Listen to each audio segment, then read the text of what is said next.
100% with Peterbot being an extremely good fragger, Bucky being an absolute veteran player himself. That team composition is looking really good. They didn't have a great qualifier 1, but look, I want them to do it so well in qualifier number 2. But the zones now have started moving. Dubs Mega Rocane sitting at the backside, starting to get spray on the teams who are rotating up at the front end. This is probably going to be a launch pad play coming out from there, but a 52 white tag also starts to come out, and here we go. Here's the launch pad, here's the rotation. The question I want to know is where they're going to land. Are they going to land ahead, go for that high ground, down into the mid, or are they going full low? And it's a mid ground from them.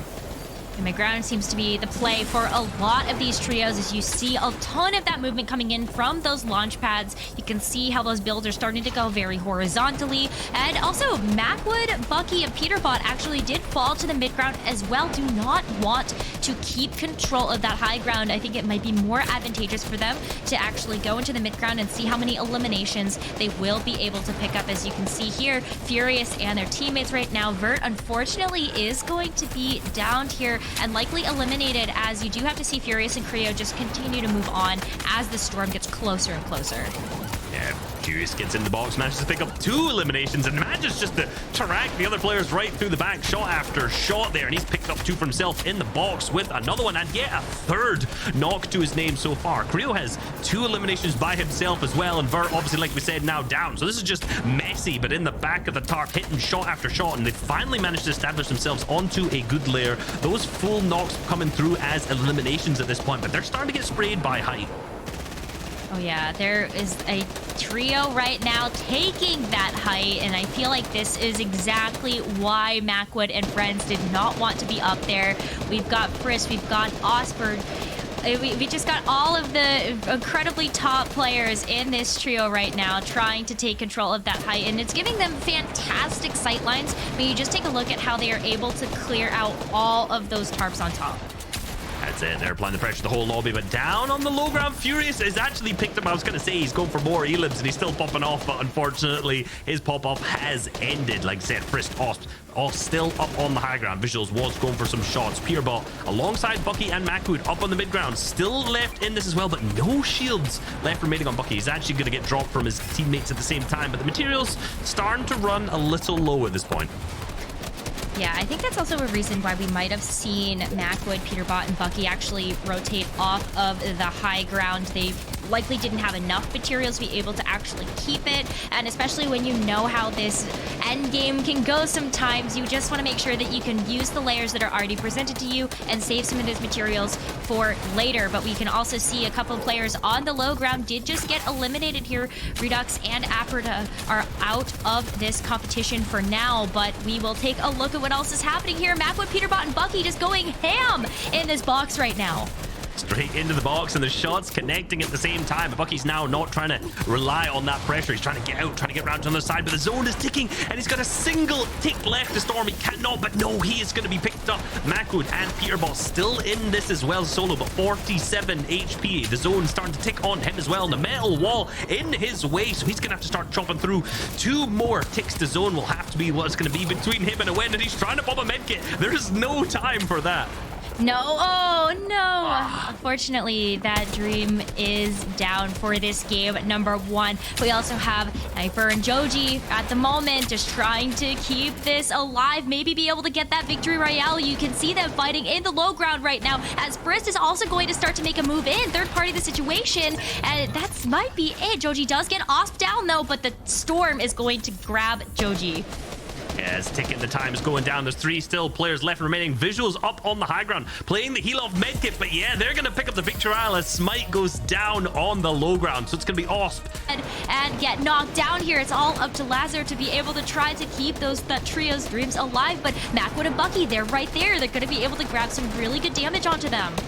Yeah, on high ground, Osp's team, yet again, after winning the previous game, they are back onto height in game number 2, so they could be going for the back-to-back. But right now, Tentacle and Smite getting tagged by the Storm Surge.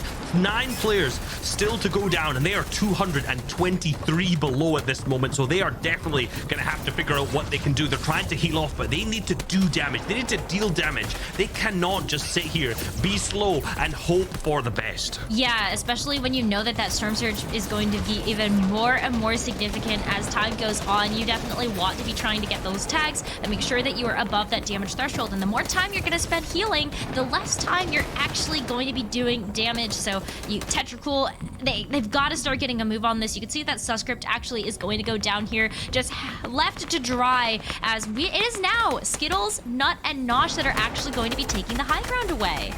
Yeah, and they had 0 elims in the previous game. They've managed to get 3 already so far. This game's looking so much better. As the team lands on height, they are now contested. This full-on crank fight has begun, but the triple spray starts to come out from the teams down below, and this is becoming a complete mess on high ground. But great job from Skittles for managing to stay in it. But it's Acorn still way up on height. Jack down below, but not even his teammate together. This is just a complete combination of random teams going for height. And now this could be free pickings if anyone just looks up and understands what a mess is above them. Oh yeah. Ooh, nice clean shot though, coming in from Nut onto Jack. Unfortunately, that is going to be Jack and Macwood going down here, but we will see now a different trio up on the top of this build, but it doesn't look like that's where all the action is happening. In fact, it's happening in that lower layer, just seeing who is going to be able to grab these eliminations, especially as that zone continues to pull, it continues to shrink. It seems to be AV, Deemer, and Eden have a fantastic previous game of doing the exact same thing yet again. 5 eliminations to his name, but he's lost Deemer. But no, in the back of his tarp, he is going to be picked up as well. So that is still a fantastic game for them, but it's not going to be any longer. Down on the low ground, Tetracool still in this as a solo who has played this basic entire endgame when he was below the Storm Surge. Oh no, Smite is still in here too. I was calling it too early. One incredible first game or second game from these two. You just cast a cursed it. Now it's Smite that's all by himself right now. But now we're also going to see another trio just completely alive on the low ground. We've got Clarity, we've got Shark, and we've got Knight just trying to stay alive here, knowing that it's really only a few players left. You're going to see Clarity also start to peek, try to go up on some height here as they are searching for those eliminations, but Clarity gets knocked. Gets knocked as Roadshark Knight as a duo down below, but no, he drops down below and misses the shot, manages to pick up a single elimination, gets the finish to the 27 tag, comes through, and the victory royale is going to come for Who Fishy, Kaz, and Aspect in game number 2 with a bunch of eliminations as well. Like Knight, Shark, and Clarity want to try to get as many eliminations as possible, which is why they like to play on the low ground. So we could very well see them actually give up the high ground at some point in order to move in on some more of these eliminations. But height right now is super advantageous for you because you have sightlines on absolutely everything. So you know where a lot of the congestion is going to be for when everybody starts to move when these moving zones occur. That is indeed, and one notice about congestion, you notice that zone right now, that west-hand side, completely dead side. You notice one team taking advantage of the little purple team so far, making a very easy rotate down that full dead side to get themselves ahead of that first moving zone. But this is the time where things start to get interesting. The first moving zone of game number 3. Our current leaders, Tetro, Smite, and Twix, putting themselves in a good position. We see they have the peppers in their inventory from their drop spot of Catty Corner. I'm sure people on Twitter love to talk about this drop spot and how strong it is, and right now Tetro's team is proving that. But hold on, they are 287 below the threshold. 42 teams still need to go, but they do a pre-edit play and almost look for a triple elimination. One knock comes through to fully guarantee that so far. A second one too, and I don't think they managed to fully capitalize on the third player, but there's their Storm Surge ticked off right there. Oh my gosh, that was just immediate. They saw the target, they eliminated them, and if I'm not mistaken, I'm pretty sure that was the trio that was moving on the death side. I think it was as well, yeah. Now that I look down below, and that's unfortunate. I didn't actually get to see which team that was in particular, but for them, they've just so much confidence in their end game, managing to pick up such an easy trio wipe. No concerns, right? A lot of teams in that situation would struggle. They'd be cautious, but not for them. They just jump straight in the box, almost looking like a veteran team. But moving back over to Frist and Oz, who we've seen repeatedly up on the high ground, they've lost visuals and they lost him going for that height play. So sometimes it works out, sometimes it does not. As we see Skittles, Nut, and Nosh, the guys who've managed to claim it. I think they're going to maintain that height for a pretty long time as well. We also saw in that game number 2 that Nut, Nosh, and Skittles were actually a part of that fight for that high ground, so they might try to maintain it here. They have plenty of materials to do so for now, especially when you take a look at the angle that this is going to net you, which is going to be able to see where, if anybody is trailing behind, where that high ground is going to be able to let you move. But there's so much happening in those lower layers, Reese. Everybody is trying to get something out of this zone. Everyone's trying to get something indeed, and this zone now starts to pull back. It goes back up north. It means it goes through all those old builds. So if you've not got a good tarp like Tetro's team doesn't here, you're gonna have to start going through other players' builds is where things start to get a little bit dicey. And Tetro struggling with that fluoride a little bit. We've all been there before, particularly in a big stacked end game, and they've managed to get themselves back up to their old tarp. So they're in a good position right now, and they've got a lot of teams on their layer at the same time. They're gonna have to figure out what they can do here. They're trying to break through, staying super close to each other. This spacing absolutely fantastic, because realistically, when you have all these old builds around, you don't know who's lurking around every single corner. So keeping yourselves super close to each other means you can play pumps out as much as possible. And look at all the teams around them. Creo's team up above, Frisk's team at the back, and Bacon's team still in this one too. Yeah, there's a lot of very well-known Fortnite players still up in this game number 3, as we're going to continue to see that zone pull away. But I really like what we're seeing so far from our players. Rokane, Dubs, Mega, they are definitely looking for some eliminations here, just making those quick edits super fast, keeping all of their angles covered as they continue to try to box up here. But this is going to be tough. I think that this is where we're really going to start to see who's going to be able to fight through the end game. We are indeed. So far, the people who've been fighting is Mega Dubs and Rokane, with 13 eliminations so far to their name. So they have been down on the low and mid, absolutely popping off. You see Dubs actually lose tons of his HP. Twix goes down. Furious down as well. You start to see Nut up on the high ground start to drop in. And now Tetra, our current leaders alongside Smite, left in this as a solo. They're going to start to drop down and try to look if they can play pumps out. Get some sort of shots, but the edit comes through. Tetra trades, but not big enough, unfortunately. He's got barely any materials. He's trying to do what he can as he gets dropped down. The low ground connects and picks up a huge elimination down to Creo on the low ground. Ooh, immediately gets knocked as well, though, as it's going to be Rokane that takes that elimination. But that means we've got Mega, Dubs, and Rokane on the low ground, and then Skittles dropping in from the high ground here. Nosh and Nut following through. We're gonna see that victory royale. As we take a look at what's happening on the high ground right now, it looks like it is going to be Avery, Chucky, and Illis that are going to be taking a little bit more of that high ground stance. It has worked out for some teams in the past, but as you start to see some of this damage come through from the Storm Surge, you are going to start seeing teams get a little bit desperate. They don't want to take too much damage. It puts them at a pretty big disadvantage moving into further engagements.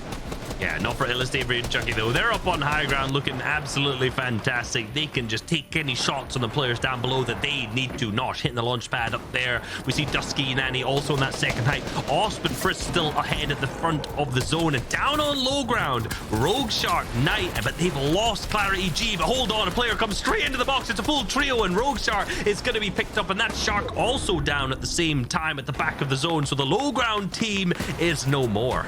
Yeah, Susscript going to go ahead and grab that elimination, as we do see Peterbot, Bucky, and Macwood just continuing to work this tarp right now. I really love what we're seeing from them. Let's go ahead and try to keep up the pressure a little bit as they do see some of those other trios start moving around. Oh, definitely looking for that damage right now. He's going to be able to get a beautiful knockdown.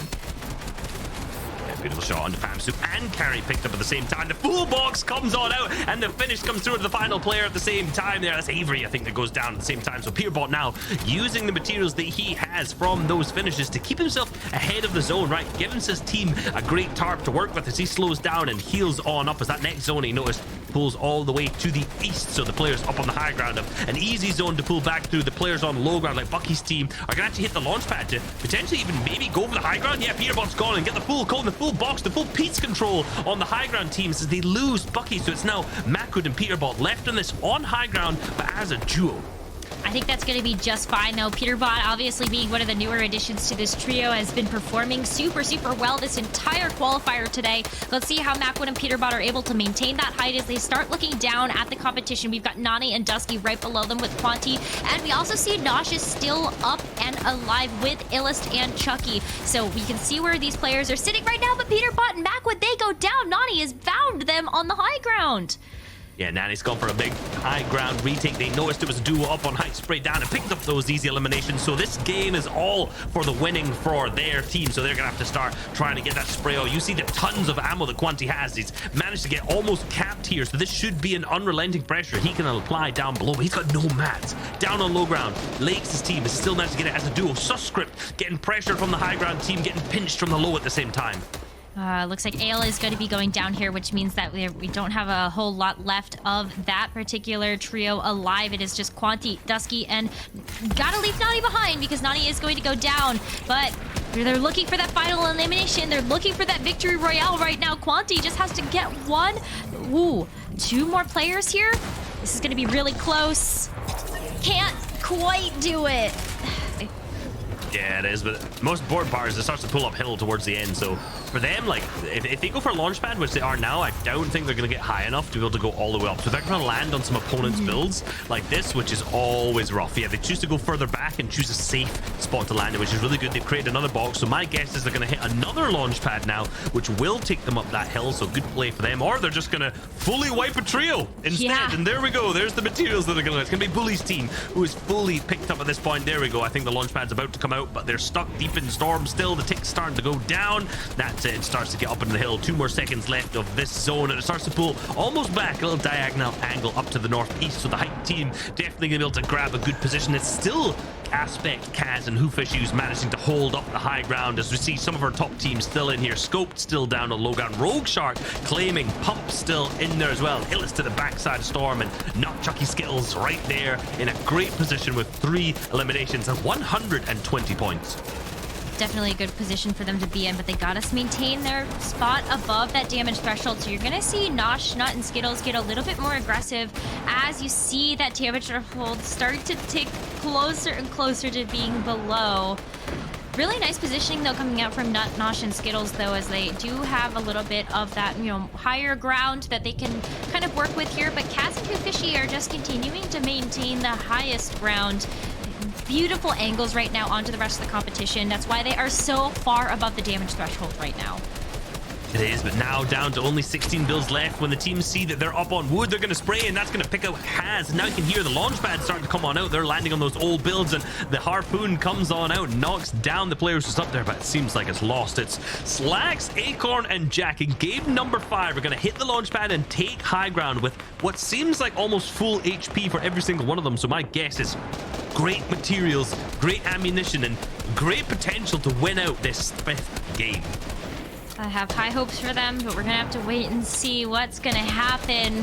There aren't too many players or teams left in this lobby so far, but you can see that Jack is continuing to take the time to just rain down shots from above, see whether they can just kind of break the sight lines to be able to grab any eliminations that they can. Skittles is on their own, just watching that zone move closer and closer to him as he tries to get this med kit off. And it looks like it is going to come through, but now you've got to start running. It's going to be super difficult, I feel like. Skittles is just kind of buying as much time as possible to get these medkits off.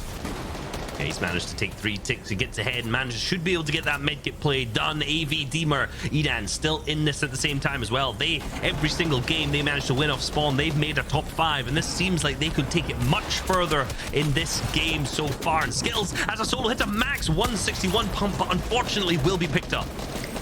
Skittles is trying their best with Nut and Nosh, but let's go ahead and see what Clarity is up to here. 4 eliminations to their name right now, but it doesn't look like they're going to be able to do much more. It looks like they're going to be able to get back up on their feet, though, as Knight does take out Clarity. This is going to be super, super tough. I feel like Knight's going to be the last little bit of hope for this trio. Just looking for those eliminations as those numbers start to dwindle down and that storm gets smaller and smaller. Ooh, with a big shot, he gets connects. He tries to use those creative mechanics to get his way up. He hits right in the face, but no, he's going to go down. It's a Perta who picks him up on the high ground. Acorn still has this. Jack, he let down to pick up the eliminations alongside Slacks, and that he indeed has. 11 eliminations to their name. The victory slowly start to dwindle from AV's inventory, and we see the bomb. Clarity, Knight, and Rogue Shark, who were in second, have been picked up to the zone. So this massive hill has picked up 3 victims that potentially may move out of qualification depending on who moves up. Yeah, oh my gosh. You could also see from that beautiful shot we got There's so much verticality happening right now on this mountainside. Oh my gosh, Demir is actually going to get eliminated as well. That is that trio out of the mix. Eden, Demir, and Avi completely gone now. We're looking at the POV of Peterbot, Macwood, and Bucky as just everybody is starting to drop down super, super fast. Wow. Well, what's really important is the AV's team went down on 142 points. So if anyone starts to climb over that 142 points, we know that they've moved down a threshold so far. So we've got to keep an eye on the points in the bottom. That's really, really important from here on out. The teams that are still in this that could potentially overtake a Suscripts team who are on 149. So they've guaranteed move up with 6 eliminations so far. As the pressure starts to come out to spray their floors, the materials dwindle onto Ale as he has 26 left, barely any hard mats. He opens up the edit, looking for shots, peeking angles. The team starts to go back. He trades onto Macwood, picking up a massive shot, and Macwood was in 9th into this, so they needed a big game, and Ale has just put a full stop onto that match.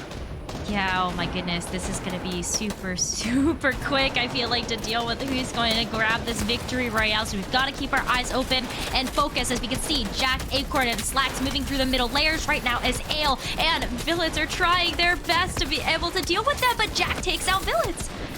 Chris is going to get Peterbot here. And Acorn is going to confirm the elimination. Now it's just up to Suscript to try to keep the dream alive. 7 eliminations to this trio's name. He's got 7 healers, but he's going for the medkit play. He actually managed to pick up another finish down below at the same time. Whilst on height, Nosh and Nut are still in this too. And Frist is down on the low ground with Awesome and Visuals on 166. I gotta think that this has got to be the first place team right now. I've not seen anyone else higher than this. So this could be the win of the entire qualifier if they pick up a big game.